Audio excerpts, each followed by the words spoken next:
días, somos estudiantes de la Universidad Católica de Cuenca. En este video hablaremos sobre el examen físico reumatológico. Debido a que las dolencias musculoesqueléticas son muy frecuentes en la consulta médica, requieren de una preparación muy cuidadosa para su reconocimiento. En el ámbito de la clínica nos encontramos frecuentemente a la necesidad de realizar un examen semiológico para poder detectar precozmente cualquier tipo de evidencia en la enfermedad reumática. Una buena historia clínica y un examen exploratorio físico del paciente sigue siendo un factor primordial dentro de la consulta. Fundamentalmente, donde se reposa un buen diagnóstico. Por lo tanto, después de haber realizado una anamnesis, continuaremos con un examen musculoesquelético de forma sistemática a través de una inspección, palpación y un examen físico con movilidad articular, por lo que tendremos en cuenta algunos parámetros importantes. Primero, al examen físico reumatológico general, de igual manera como cualquier otra historia clínica, está conformada por diferentes tipos de parámetros. Número 1, por los signos vitales, tales como la frecuencia cardíaca, la respiratoria, la temperatura, los mismos que van a ser de gran ayuda para valorar el estado general del paciente. Decúbito y actitudes, que corresponde a las posiciones del paciente sano o enfermo. Piel, ya que las enfermedades reumatológicas están asociadas con alteraciones cutáneas. Cabeza, podemos apreciar síntomas relacionados con lupus eritematoso, a lo que se manifiesta con la caída del cabello. Ojos, hay que saber identificar alteraciones con las pupilas como un síndrome de Sjögren. Tórax, se debe explorar la región cardiopulmonar, la misma que se altera en el lupus eritematoso. Abdomen, su región nos ayuda a determinar las visceromegalias que puedan acompañar a este tipo de patologías. Región lumbar, en el dolor esta zona es el más común. De un 80 a un 90% de pacientes por esto acuden a la consulta. En cuanto a las extremidades, se debe valorar la marcha, el volumen de masa muscular y explorar los movimientos o si es que existiesen algún tipo de deformidades. En cuanto al examen neurológico, ya que en patologías reumáticas crónicas se relaciona con una depresión, con una psicosis, entre otras alteraciones motoras y sensitivas. A continuación, vamos a dramatizar un examen físico reumatológico diferenciando por regiones. Articulación temporomandibular. Es la más activa en el organismo, ya que se abre y se cierra de 1500 a 2000 veces al día, realizando movimientos diversos como masticación, lenguaje, deglución y bostezo. Entre las estructuras que se encuentran conformando esta articulación tenemos 1. Cóndilo mandibular. 2. Menisco o disco articular. 3. Cavidad glenoidea del temporal. 4. Eminencia, tubérculo, cresta o cóndilo del temporal. Y 5. Conducto auditivo externo. Las dos articulaciones temporomandibular forman una articulación funcional multilateral. Están unidas por el maxilar inferior. Es una articulación formada por el cóndilo de la mandíbula y el cóndilo temporal, que hacen posible los movimientos de abrir y cerrar la boca. La articulación tiene movimiento de bisagra dentro de la fosa glenoidea y se desliza hacia adelante al tubérculo temporal. Inspección. Primero observamos la simetría de los pabellones auriculares para ver si existe una macro o una microglosia. Continuamos observando la coloración de la piel que rodea la articulación, con el fin de visualizar eritema o edema. Arcos de movilidad. Se le pide al paciente que abra la boca lo más que pueda y debe ingresar 3 dedos, índice, medio y anular, los cuales nos dan una medida de 3 a 6 centímetros, lo que nos indica lo normal en esta articulación. Luego le pedimos al paciente que coloque el maxilar inferior por delante de su maxilar superior. Esto nos permite saber si existen movimientos normales de propulsión y retropropulsión al regresar a su normalidad. Le pedimos al paciente que realice movimientos de lateralización derecha e izquierda, las cuales deben ser de 1 a 2 centímetros para indicar que la articulación no tenga alteración ninguna. Estos movimientos van a indicar si existe una limitación en la movilidad de la articulación o algún tipo de patología. Palpación. El objetivo de realizar este procedimiento será identificar la presencia de dolor en caso de realizar movimientos activos, edemas unilaterales o bilaterales, sentir la temperatura de la articulación y por último apreciar crujidos articulares. La palpación de la articulación se podrá realizar colocando los dedos índices a nivel de los conductos auditivos externos. Al mismo tiempo, se solicitará al paciente abrir y cerrar la boca, así también como realizar movimientos de lateralización hacia el lado derecho e izquierdo simultáneamente. Existe otra forma de palpar la articulación. Esta se realiza con la colocación de los dedos índice en los conductos auditivos externos, tratando de que las yemas de los dedos sientan al momento de pedir al paciente que abra y cierre su boca las interlíneas posteriores de la articulación. Al evaluar la articulación temporomandibular, tenemos como objetivo identificar alteraciones musculares y articulares. La primera forma de evaluación será apertura con resistencia. Se solicita al paciente mantener la boca entreabierta mientras el examinador coloca su mano bajo el mentón y ejerce cierta presión tratando de cerrar la boca y el paciente se opondrá a la fuerza aplicada. Cierre con resistencia.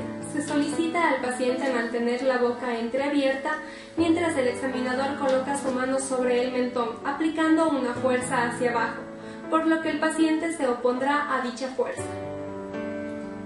La lateralización con resistencia. Se solicita al paciente mantener la boca entreabierta y el examinador coloca su mano en la región lateral de la boca, ejerciendo presión hacia el lado opuesto mientras el paciente se opone a esta fuerza.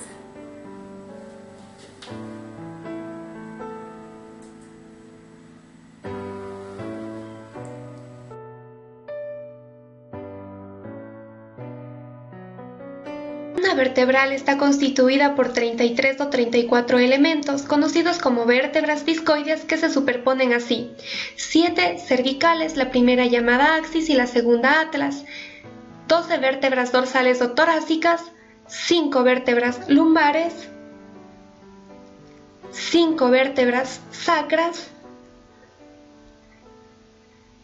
y 4 coxígeas.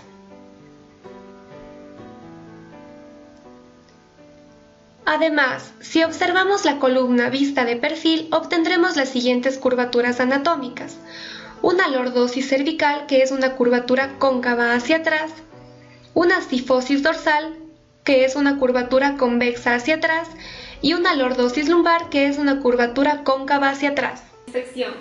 Esta inicia cuando el enfermo entra al consultorio. Conforme él lo hace, debemos observar la actitud y postura de su cabeza. En condiciones normales, esta está erguida y perpendicular al suelo y se mueve en coordinación con el cuerpo. Si mantiene la cabeza con rigidez hacia un lado, es para protegerse del dolor, ya que puede haber una razón patológica para la postura adoptada. Palpación de los huesos. Se palpa el cuello mientras el enfermo está en posición supina, puesto que los músculos que cubren las prominencias más profundas del cuello se encuentran en relajación en esta posición, y los elementos óseos se definen de manera más precisa.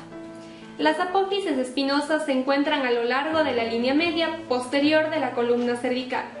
Para palparlas se debe colocar una mano alrededor de un lado del cuello y revisar la línea media con la punta de los dedos. Como no hay ningún músculo que cruce la línea media, esta se palpa endentada. Los tejidos blandos de la región lateral también se pueden palpar y están compuestos por los músculos pararraquídeos profundos y la parte superficial del trapecio. La palpación empieza a nivel de la base del cráneo. La apófisis espinosa de la segunda vértebra cervical es la primera que se puede palpar, hasta la apófisis espinosa de la primera vértebra dorsal. Aquí se puede observar la lordosis normal de la columna cervical. Palpación de tejidos blandos. Iniciamos con el músculo esternocleidomastoide. Este se extiende desde la articulación esternoclavicular hasta la apófisis mastoides.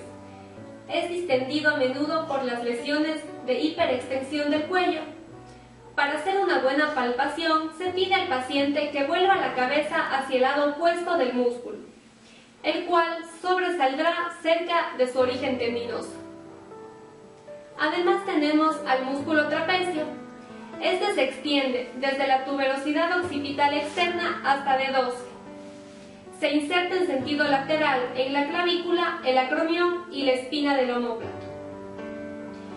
Se debe palpar el trapecio desde su origen hasta su inserción e inicia su exploración en las porciones superiores prominentes localizadas a un lado del cuello.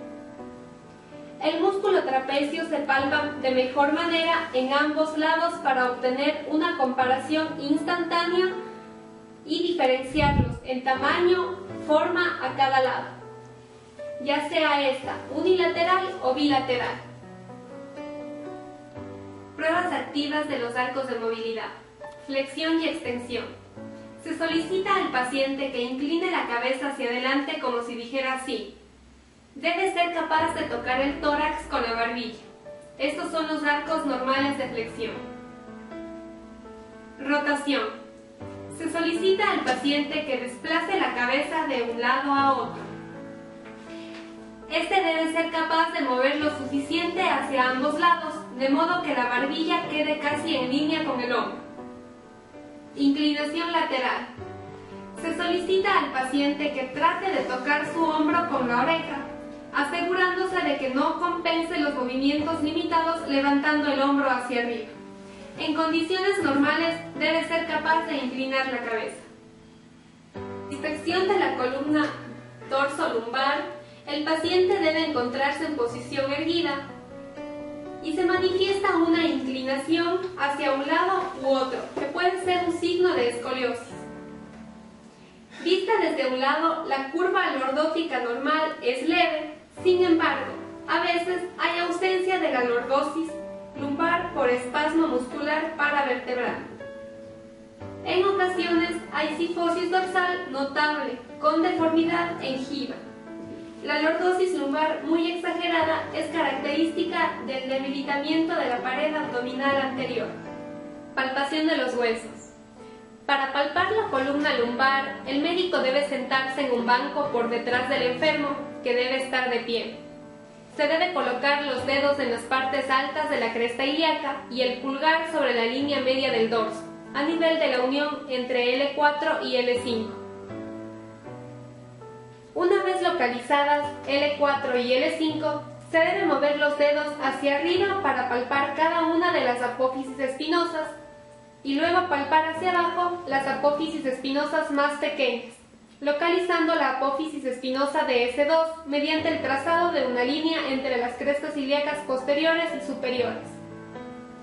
El dolor reflejo de la columna vertebral puede ser producido en el dorso o las piernas durante esta palpación.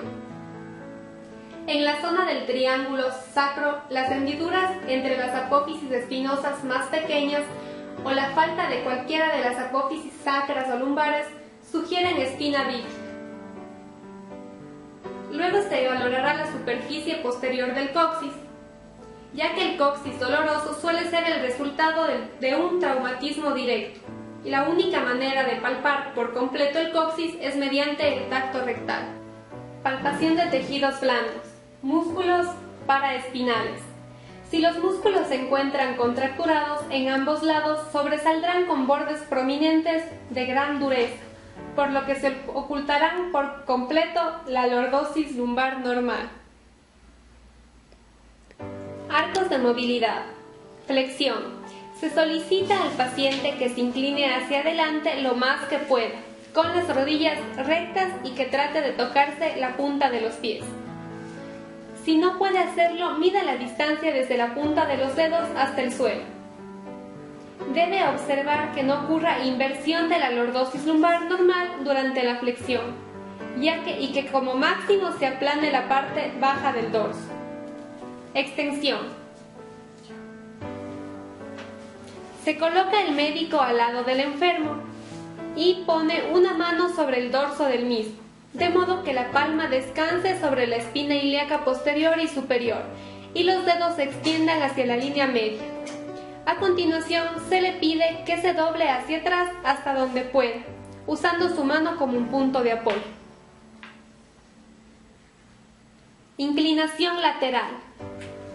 Para realizar esto, primero se solicita la estabilización de la cresta ilíaca y se pide al paciente que se incline hacia la izquierda y luego hacia la derecha, observando el grado y comparando los arcos de movilidad.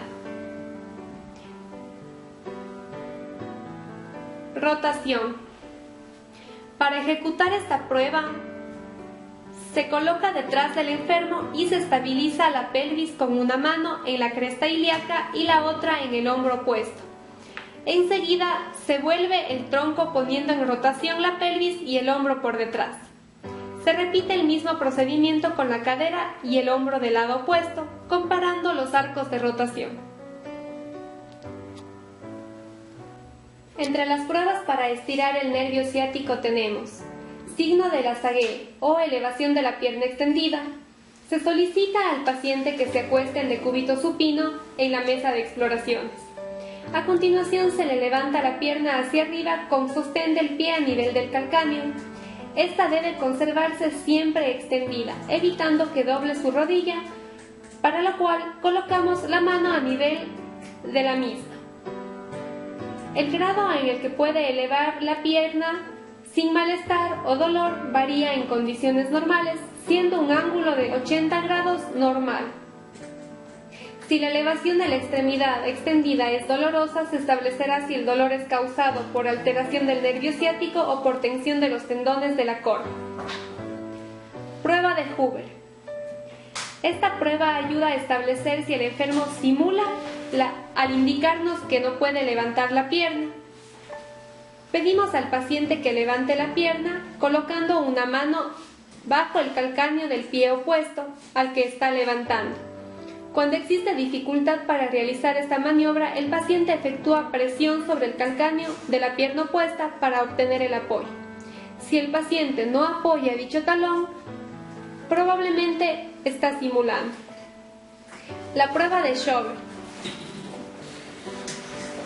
Esta prueba nos permite valorar la limitación de la región lumbar. Para esta exploración se traza una marca a nivel de L5 y luego 10 centímetros más arriba. El paciente debe estar erguido y de pie. Posteriormente le indicamos al paciente que se incline hacia adelante lo máximo posible. E inmediatamente medimos la distancia existente entre las dos marcas. Un aumento inferior a 5 centímetros nos puede indicar anquilosis o espondilosis.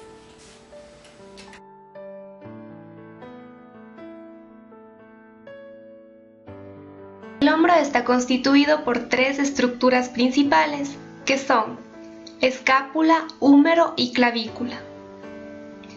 En una vista anterior también se suma acromión, troquíter, troquín y apófisis coracoides. En un plano posterior podemos diferenciar, además del húmero y escápula, a la espina de la escápula y al acromión. En un mismo plano posterior vamos a identificar algunos de los músculos como son redondo mayor, redondo menor, infraespinoso, supraespinoso, romboides mayor, romboides menor, elevador de la escápula, el músculo trapecio, deltoides. Dorsal ancho. En una vista anterior podemos diferenciar al músculo trapecio, al supraespinoso, al subescapular, al bíceps branquial. Además podemos ver al coracobraquial, al serrato anterior, al pectoral menor, al pectoral mayor. Exploración física reumatológica del hombro. Inicia la inspección cuando el sujeto entra a la sala de exploraciones. Se observa el caminar, se valora la uniformidad y la simetría de sus movimientos. Las extremidades superiores durante la marcha normal se balancean de manera sucesiva con la extremidad inferior opuesta. Arcos de movilidad. En primer lugar, empezamos con la inspección y palpación de los elementos óseos en busca de alguna anomalía. De inicio vamos a valorar los movimientos activos del paciente mediante la prueba del rascado de Apley. Esta nos permite valorar de manera rápida la movilidad activa del hombro. El paciente debe intentar tocar los extremos superior e inferior del borde medial del escapo.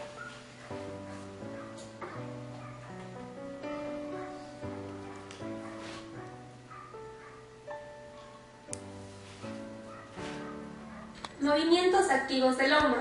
Normalmente el paciente debe efectuar los siguientes movimientos. Movimiento de abducción. Este movimiento genera un ángulo de 180 grados.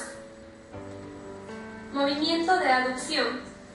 Este movimiento genera un ángulo de 45 grados. Movimiento de rotación interna, generando normalmente un ángulo de 70 grados.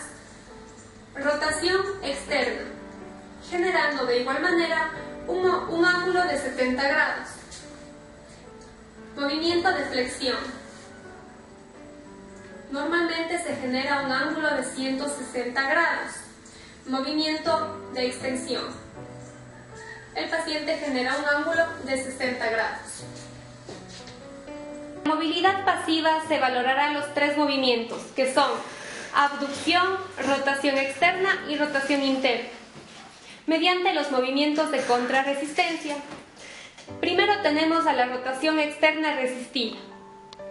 Pedimos al paciente que coloque el codo en flexión de 90 grados y empujamos el brazo desde la muñeca contra el cuerpo, mientras el paciente intenta hacer la rotación externa.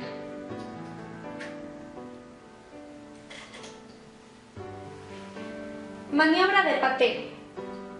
Esta maniobra nos sirve para explorar el músculo infraespinoso, partiendo de 90 grados en abducción y 30 grados de antepulsión.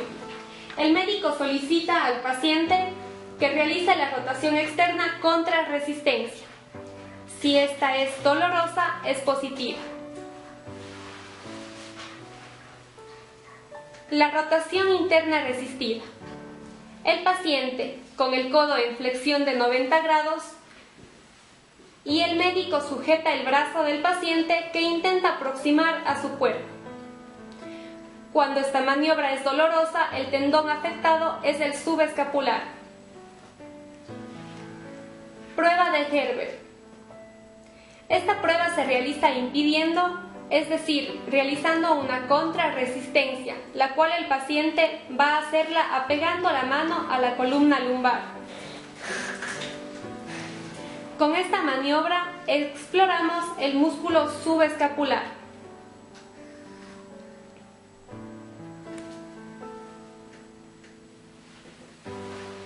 Test de Joe, también conocido como abducción resistida. Con el brazo en abducción de 90 grados, con el codo extendido y los pulgares hacia abajo, se pide al paciente que eleve los brazos contra resistencia. La siguiente prueba es la de la palma hacia arriba o flexión resistida. El paciente con el codo extendido y el brazo en supinación debe elevarlo contra resistencia. Esta maniobra nos sirve para explorar la porción larga del bíceps. Cuando la flexión resistida es dolorosa, nos indica afección en el tendón bicipital. Maniobra de Jergasón. Es una prueba que se realiza con una supinación contra resistencia del antebrazo, junto al tronco y al codo en flexión de 90 grados. Se le pide al paciente que coloque su codo en flexión con una mano mientras se sostiene la muñeca del paciente con la otra. Esto nos permite establecer si el tendón del bíceps es estable en el surco bicipital.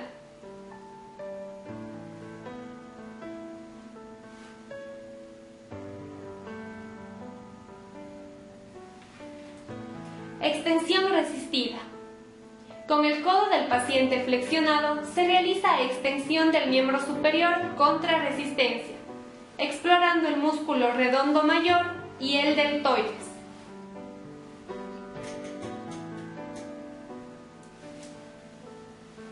Prueba de la caída del brazo.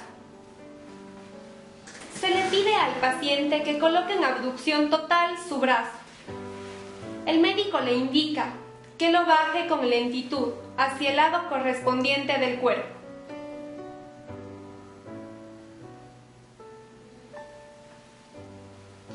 El brazo caerá al lado desde una posición de abducción de 90 grados aproximadamente cuando hay algún desgarro en el manguito rotatorio, sobre todo del músculo supraespinoso. Tenemos además la maniobra de Napoleón. En esta maniobra se le solicita al paciente que mantenga la palma de la mano pegada al abdomen, mientras se coloca el codo en una posición anterior al plano del escápulo. Esto de aquí nos permite realizar una rotación interna máxima. Si esta no se mantiene, el daño se ve manifestado en el tendón subescapular.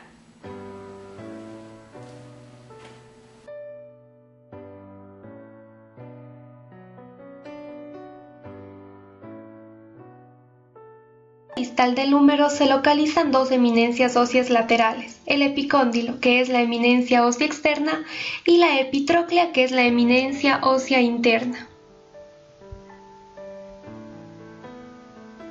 En el epicóndilo se inserta el músculo extensor común de los dedos y los músculos supinadores. En la epitróclea se insertan el pronador redondo y los músculos flexores de la muñeca. Es importante conocer que el codo es una articulación ginclimoidea. Es relativamente estable con un soporte óseo firme. Está compuesta a su vez por tres articulaciones, que son la articulación húmero-cubital, la articulación húmero-radial y la articulación radiocubital. Exploración física del codo. Iniciamos con la inspección, ya que en ciertos casos el codo es un sitio de lesiones traumáticas y el paciente puede o no llevar un cabestrillo por delante del tórax. Continuamos con los arcos de movilidad, los cuales abarcan la flexión del codo, la extensión del codo, supinación del antebrazo y pronación del antebrazo. Flexión.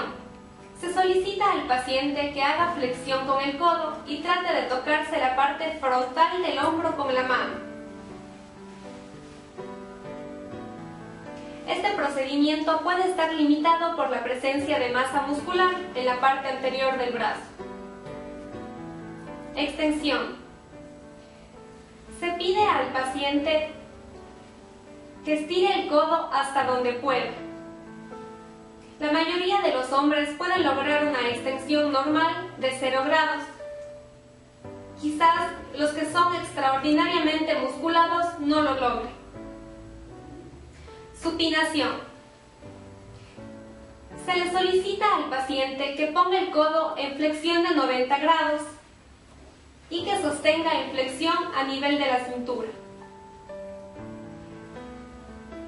Enfrente de él se hace colocar la mano empuñada, con la palma hacia abajo, y se le pide que haga girar el puño hasta que la palma mire hacia arriba.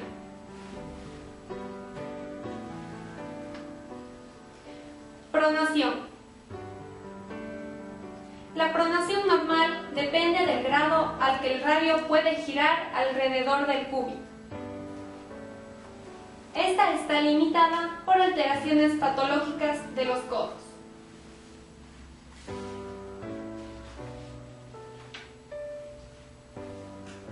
Prueba de la silla. El médico le indica al paciente que levante una silla. Durante esta acción, el brazo debe estar en extensión y el antebrazo en pronación. Si existe aparición o aumento de las molestias, nos indica una epicondilitis. Prueba de Thompson o signo del codo del tenista. Se pide al paciente que con una mano en ligera extensión dorsal cierre el puño con fuerza y extiende el codo. El médico, con una mano, fija la articulación de la muñeca y con la otra sujeta el puño. El paciente debe continuar la extensión de la mano venciendo la oposición del clínico, quien intenta hacer presión para flexionar el puño. Signo de Tinel para el nervio cubital. El paciente se puede encontrar en sedestación. El médico sujeta el brazo del enfermo y golpea suavemente con el martillo de los reflejos o con su dedo índice sobre el surco del nervio cubital. Si existe la presencia de hormigueo, puede haber una alteración. Prueba de Cosen invertido. El paciente también se encuentra en sedestación. El médico palpa con una mano el epicóndilo medial y coloca la otra sobre la articulación de la muñeca del paciente, el cual se encuentra en una supinación. El paciente intenta flexionar la mano extendida, venciendo la oposición que ofrece la mano del clínico.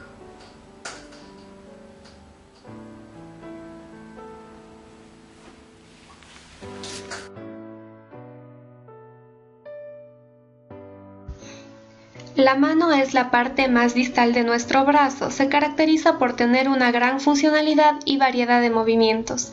Los huesos de la mano se dividen en 8 huesos cortos, o llamados también carpo, 5 huesos largos, que conforman el metacarpo, y en 14 huesos que son largos, llamados falanges. También podemos encontrar entre los metacarpos y falanges huesos llamados sesamoideos.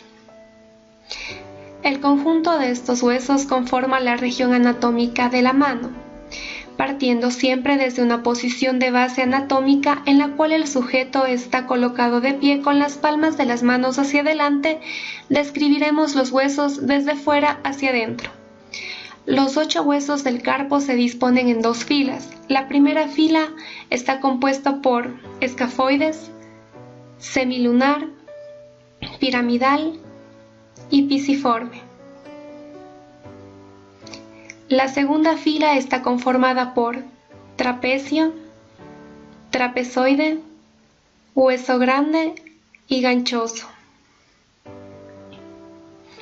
El carpo, además de articular todos los huesos entre sí, en su parte más proximal está articulado con el radio, pero no con el cúbito, ya que la superficie articular que la conforma está formada por el ligamento triangular o amarillo. En el extremo distal el carpo se articula con el metacarpo, conformado por 5 huesos largos, formados como todos los huesos largos por una diáfisis y por epífisis o extremidades que se articulan a ambos lados. Por último tenemos a las falanges que se articulan con el metacarpo. Tenemos 3 en cada dedo, excepto en el dedo pulgar, donde únicamente hay 2. Podemos nombrarlas en el orden en el que nos encontramos, siendo la más proximal hacia nosotros la primera falange, después la segunda y la tercera falange. Y por último tenemos a los huesos sesamoideos, que se tratan de pequeñas bolitas óseas incrustadas en los tendones, que sirven como polea o punto de apoyo para poder realizar los movimientos. Desde el punto de vista articular, cabe destacar la articulación trapecio-metacarpiana, que se localiza entre trapecio y metacarpo del dedo pulgar. Esta se distingue de las demás por tener mayor funcionalidad y movilidad. Inspección de la mano.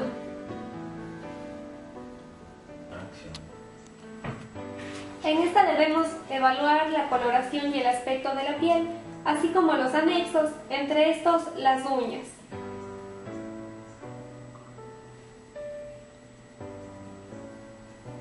También se debe evaluar el aumento visible de volumen y deformaciones articulares que nos puedan indicar algún diagnóstico patológico. Asimismo, el aspecto de la musculatura y el tono de los músculos interóseos y observar cualquier tipo de lesiones que puedan existir en el paciente. Posteriormente vamos a avanzar a la palpación, en la cual vamos a palpar la textura de la piel por ambos lados, ya sea en el dorso o en la palma. Y evaluamos las articulaciones metacarpofalángicas, interfalángicas proximales y interfalángicas distales. Se debe sostener cada articulación, desde la punta del dedo hasta las metacarpianas, con el dedo pulgar y el dedo índice presionando sobre cada una de estas articulaciones, intentando encontrar cualquier tipo de lesiones que puedan existir. De este modo, si existe derrame articular, al presionar en un sentido, podremos palpar el abombamiento en el sentido posterior y viceversa. La actitud de la mano debe ser generalmente en extensión leve, normal, con los dedos que se deben encontrar en cascada, empezando del índice al meñique. Asimismo, estos deben estar en anteposición con el pulgar. Arcos de movilidad activos. Iniciamos con flexión y extensión de la muñeca. Se pide al paciente que haga flexión y extensión con la muñeca. La flexión normal le permite mover la muñeca unos 80 grados desde la posición recta. Y el arco normal de la extensión es de aproximadamente 70 grados. Desviación cubital y radial de la muñeca. Se indica al paciente que mueva la muñeca de lado a lado, en desviación cubital y radial. Es importante saber que la cubital es la más grande. Abducción y aducción de los dedos. Se solicita al paciente que separe los dedos y los una de nuevo. En abducción, normalmente todos deben separarse de manera igual, es decir, de aproximadamente 20 grados. Flexión del pulgar. Se pide al paciente que mueva el pulgar a través de la palma de la mano y que toque el cojín que está en la base del dedo meñique. Este movimiento nos ayuda a saber la condición de las articulaciones metacarpofalángica e interfalángica del pulgar. Ahora vamos a ver otras maniobras dentro de patología de la mano.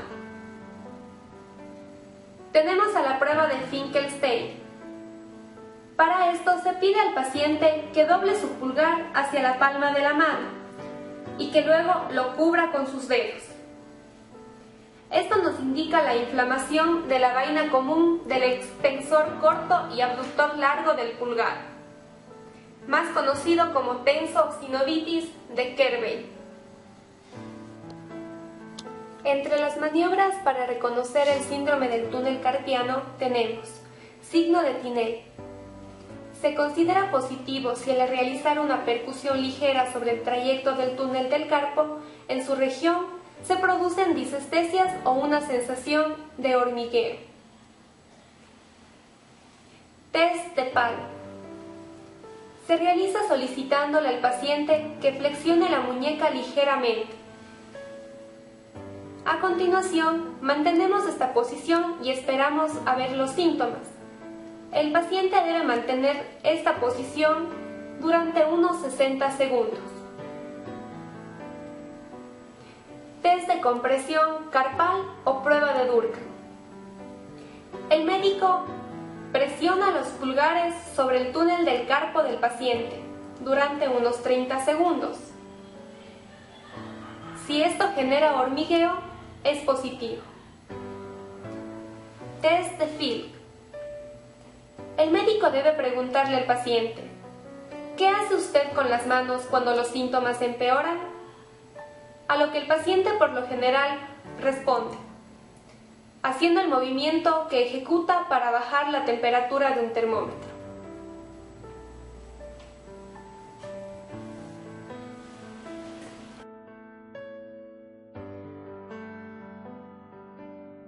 La pelvis ósea está constituida por los huesos costales derecho e izquierdo y el sacro posteriormente, estableciéndose la articulación sacroiliaca posteriormente y hacia adelante se reduce a la sínfisis púbica. El coxal está conformado por 3 piezas óseas, que es el hueso ilíaco por un lado, el pubis y el isquion, que se encuentra por debajo y por detrás. Cuando se fusionan estas 3 piezas óseas, se va a formar una superficie articular denominada cavidad acetabular. Aquí podemos observarla. El acetábulo está conformado por 2 regiones. Podemos observar una parte bien periférica, aquí podemos marcarla. Esto se denomina fase lunata, que es la superficie articular, y una parte central denominada transfondo del acetábulo, que es donde se inserta un ligamento que va a constituir el ligamento redondo. Este ligamento redondo va a unir por un lado esta cavidad articular junto con lo que sería la cabeza del fémur, como podemos observarla. Por otro lado, por debajo vamos a encontrar un orificio articular que corresponde al agujero troclear, que está tapizado por esta membrana, que es la membrana obturatriz. En su conjunto, la pelvis está dividida en 2 regiones a través de orificios. Aquí podemos observar que corresponde al agujero pélvico formado por el sacro, el estrecho superior, que es una línea imaginaria que pasa por aquí, y en su conjunto constituye el agujero pélvico. Este agujero pélvico divide a la pelvis en una pelvis mayor, que podemos observar aquí. Vamos a trazar para poder identificarla mejor. Aquí contiene a los órganos abdominales y también tenemos a una pelvis menor, que vamos a mostrarla por debajo, que va a contener a los órganos urorectogenitales. Exploración reumatológica de cadera. Inspección. Para garantizar una exploración completa de la cadera y zonas relacionadas, debemos tener en cuenta la marcha y observar si efectúa alguna maniobra particular que parezca dolorosa o incapacitante. Se deben examinar las regiones de la cadera y pelvis en busca de erosiones, fístulas abiertas, tumefacciones o pliegues cutáneos anormales. Continuamos con la palpación de la cadera. Cresta ilíaca. Para realizar la palpación, el médico se coloca detrás del paciente, que debe estar de pies. Con sus manos por detrás se realiza la palpación e identifican las 2 crestas ilíacas. En condiciones normales, las crestas ilíacas están a nivel entre sí. Tubérculo ilíaco. Para palparlo, conserve el pulgar sobre la espina ilíaca superior y mueva sus otros 4 dedos hacia atrás, a lo largo del labio lateral de la cresta ilíaca. A unos 7.5 centímetros de la parte alta de la cresta se puede palpar el tubérculo ilíaco. Trocánter mayor. Cuando los pulgares aún estén colocados en las espinas ilíacas anteriores y superiores, mueva los otros 4 dedos hacia abajo, desde los tubérculos ilíacos hasta los trocánteres mayores. Arcos de movilidad. Para la valoración de los movimientos de la cadera, el paciente debe colocarse en posición supina, con la pelvis a nivel y en ángulo recto con el tronco, de modo que la línea imaginaria trazada entre las espinas ilíacas anterior y superior sea perpendicular al eje del cuerpo. Flexión. El médico coloca su mano bajo la columna lumbar para estabilizarla e indica al paciente hacer flexión en ambas caderas en forma consecutiva. ¿Qué posición debe llevar los músculos contra el tronco? Los arcos normales de flexión permiten que la porción anterior del muslo descanse sobre el abdomen y casi toque la pared del tórax. Luego el médico pide al paciente que mantenga una pierna en su tórax y que la otra la extienda por completo. Si no puede hacerlo, probablemente se trate de una contractura en flexión. Extensión. Se indica al paciente que adopte la posición de decúbito prono.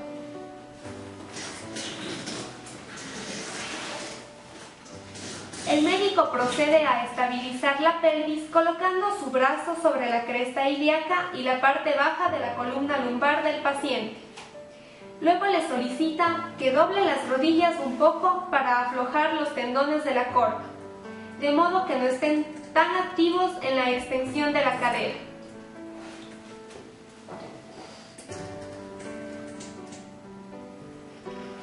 Abducción. El paciente debe estar en decúbito supino y las piernas en posición neutral.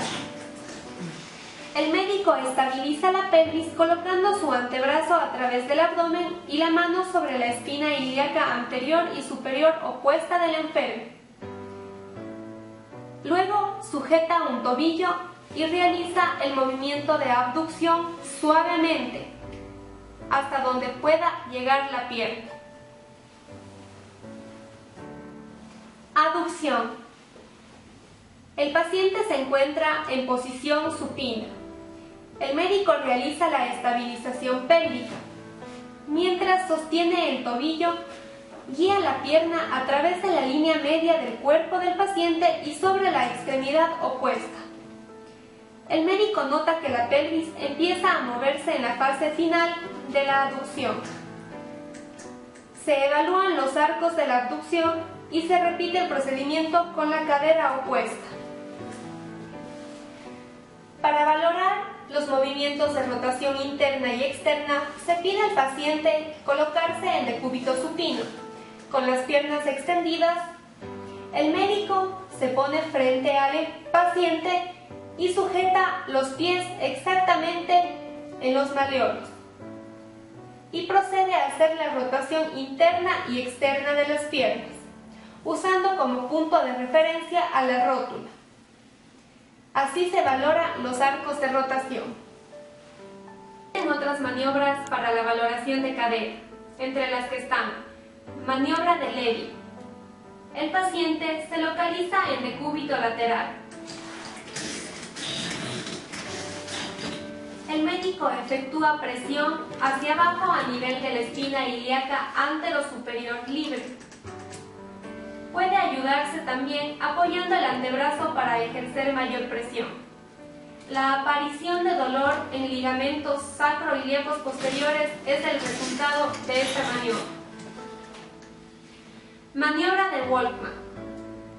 El enfermo se localiza en decúbito supino. Apoyando con ambas manos, el médico efectúa una separación forzada de ambas espinas ilíacas anteriores. Se realiza una tracción sobre el ligamento sacroiliaco anterior. Si se produce dolor central, hay que descartar procesos lumbrosacros. Maniobra de Erichsen. El paciente también se localiza en decúbito dorsal. El médico presiona con fuerza hacia adentro, aproximando las espinas ilíaco antero-superiores. La aparición de dolor es demostrativo de alteraciones en ligamentos sacroiliacos posteriores.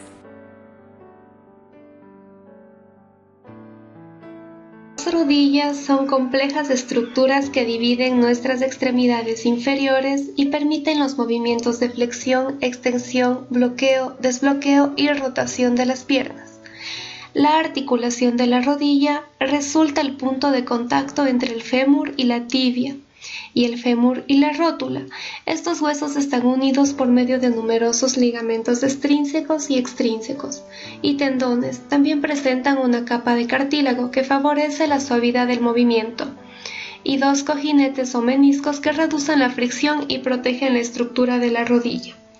Este conjunto de elementos tiene, entre muchas otras funciones, la de amortiguar los golpes y el peso de casi todo nuestro flexión. Se debe prestar atención a los trastornos de la alineación de la articulación de la rodilla, varo, valgo, recurvatum y flexum, los ejes del muslo y de la pierna que forman un ángulo de 175 grados abierto hacia afuera. Su alteración puede favorecer el desarrollo de artrosis. También pueden presentarse atrofias de cuádriceps que nos indican inestabilidad articular que se presenta en las enfermedades crónicas como artritis reumatoide. La presencia de tumefacción puede ser difusa, como la artritis infecciosa, o localizadas como la bursitis prepatelar. Signo del peloteo. Nos sirve para detectar derrame articular. Con el paciente en decúbito supino, el médico desliza el contenido que existe en los fondos de saco suprarrotulianos. Con una mano en la parte superior de la rótula y la otra en la parte inferior. Empieza a empujar la paleta hacia abajo y con el dedo índice siente si existe edema. Signo del cepillo. Nos sirve para detectar condropatía rotuliana. El médico mueve la rótula en sentido proximal y distal, y de forma medial y lateral, presionándola contra los cóndilos femorales. En presencia de dolor, podemos decir que es una condromalacia rotuliana o artrosis femoropatelar. Signo de la aprensión rotuliana. El médico desliza la rótula en sentido lateral mientras flexiona la rodilla.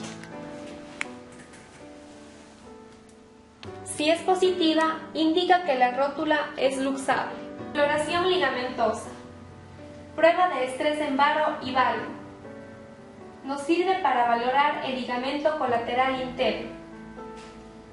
El paciente debe estar con la rodilla en completa extensión, mientras el médico apoya una mano en la cara externa de la misma y con un ángulo de 30 grados en flexión, trata de abducir la misma.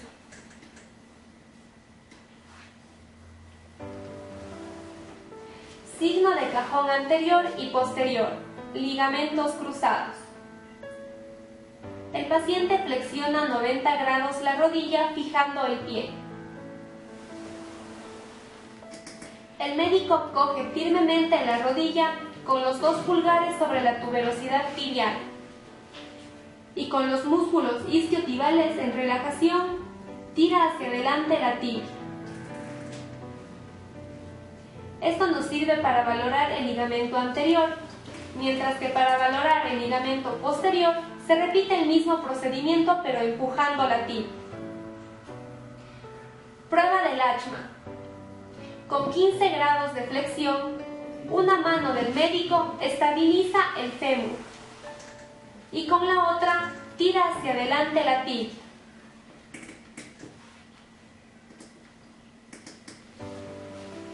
Exploración meniscal. Maniobra de McMurray. Para valorar el menisco interno, el médico coloca el pulgar y el índice en ambos lados de la línea articular con la rodilla en flexión y se realiza una rotación externa del pie y abducción del miembro inferior.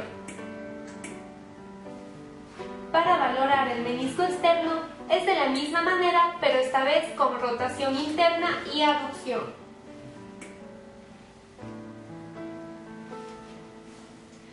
Maniobra de Apple. Con el paciente en decúbito prono y la rodilla flexionada, el médico realiza fuerza sobre el eje de la pierna y se efectúa rotación externa para valorar el menisco interno y rotación interna para la valoración del menisco externo. Además, se debe realizar una maniobra de tracción para diferenciar si el dolor procede de los ligamentos.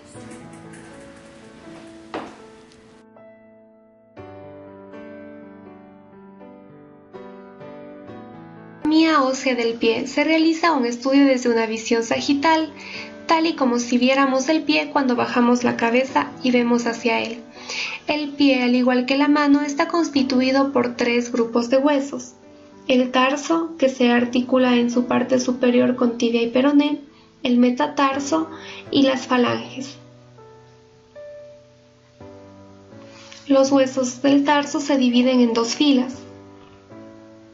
La primera fila, que está constituida por 2 grandes huesos, el calcáneo, que es un gran hueso que conforma el talón con el que nos apoyamos en el suelo, y por encima el astrálago, hueso que se sitúa entre la tibia y el peroné, formando una pinza denominada mortaja tibio-peroneo-astragalina. Esta mortaja y sobre todo sus ligamentos son los que se ven afectados cuando sufrimos un esguince de tobillo. Estos 2 grandes huesos se articulan con la segunda fila del tarso, conformada por el cuboides, hueso cuadricular situado en la parte externa del pie, el navicular o escafoides con forma de media luna y sus 3 pequeñas cuñas que se articulan por delante, ordenadas de dentro para afuera como primera, segunda y tercera cuña. Si el lado izquierdo del esquema es el interior del pie y el lado derecho el exterior, ¿de qué lado es el pie que estamos viendo, derecho o izquierdo? Después de esta pregunta, pasamos al metatarso, que son 5 huesos largos que se articulan con el tarso por detrás y con las falanges por delante. Y esto nos llega a otra interrogante.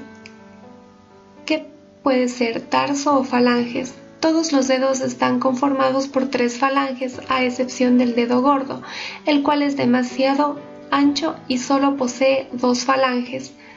Por último, no podemos dejar de nombrar a los huesos sesamoideos, que son pequeños huesos de forma redondeada que en el pie se sitúan por debajo del metatarso del dedo gordo.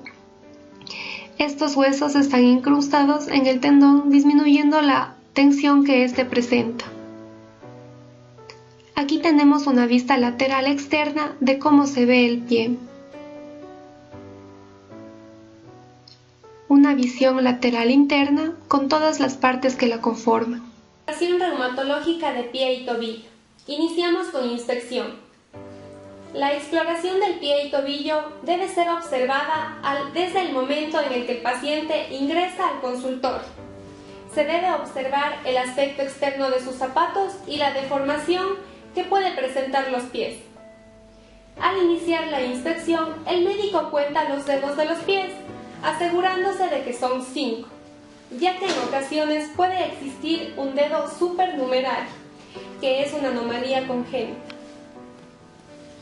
En condiciones normales, el dorso del pie es acuminado a causa del arco longitudinal medial, que se extiende desde la cabeza entre el primer metatarsiano y el calcáneo. Es importante conocer que la piel del pie es muy gruesa en zonas normales de carga de peso, con talón, borde lateral y cabezas de los metatarsianos primero y quinto.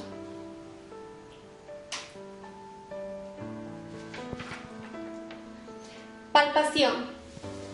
En la superficie medial del pie se palpa la cabeza del primer metatarsiano y articulación metatarsofalángica. Esta articulación es la más afectada en enfermedades como la gota y artrosis. Arcos activos de movilidad. Los movimientos activos de las articulaciones del pie y tobillo permiten establecer si hay restricción importante entre los arcos de movilidad del enfermo. Para valorar la flexión plantar y los movimientos de los dedos, el médico solicita al enfermo que ande sobre las puntas de los pies.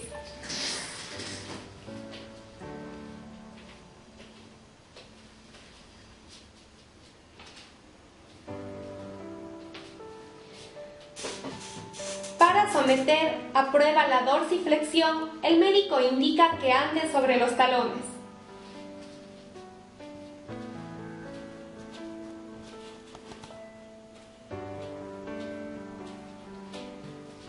Para valorar la inversión, el médico indica andar en los bordes laterales de los pies.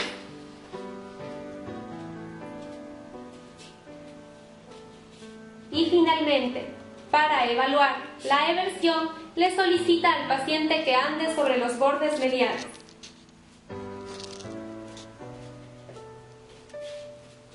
Estas pruebas nos permiten verificar las anomalías funcionales, ya que si el paciente es incapaz de efectuar cualquiera de estos movimientos, se deben realizar las pruebas pasivas que veremos a continuación.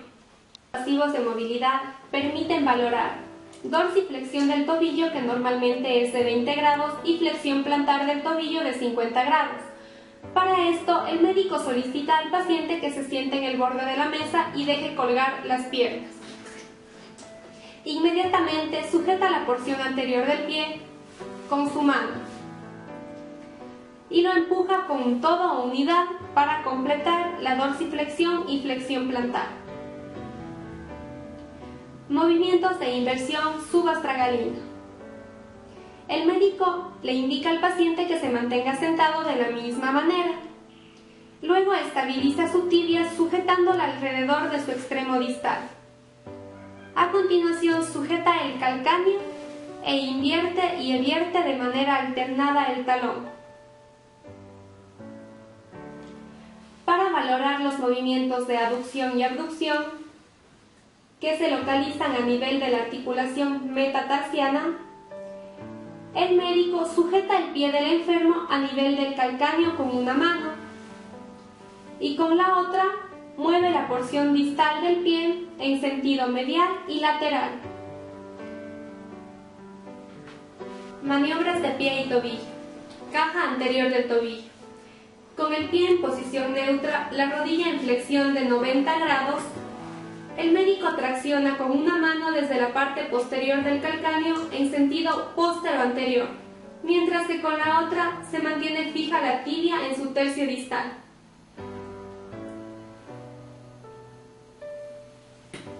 Maniobra de Thompson. Nos sirve para explorar rotura del tendón de Aquiles. El paciente se localiza en posición prona. Se deja el pie lesionado colgar libremente y el médico aprieta los músculos de la pantorrilla. Si está intacto el tendón de Aquiles, los dedos de los pies se mueven hacia la planta del pie. Si el tendón de Aquiles está roto, este reflejo está abolido. Maniobra de Hawkins.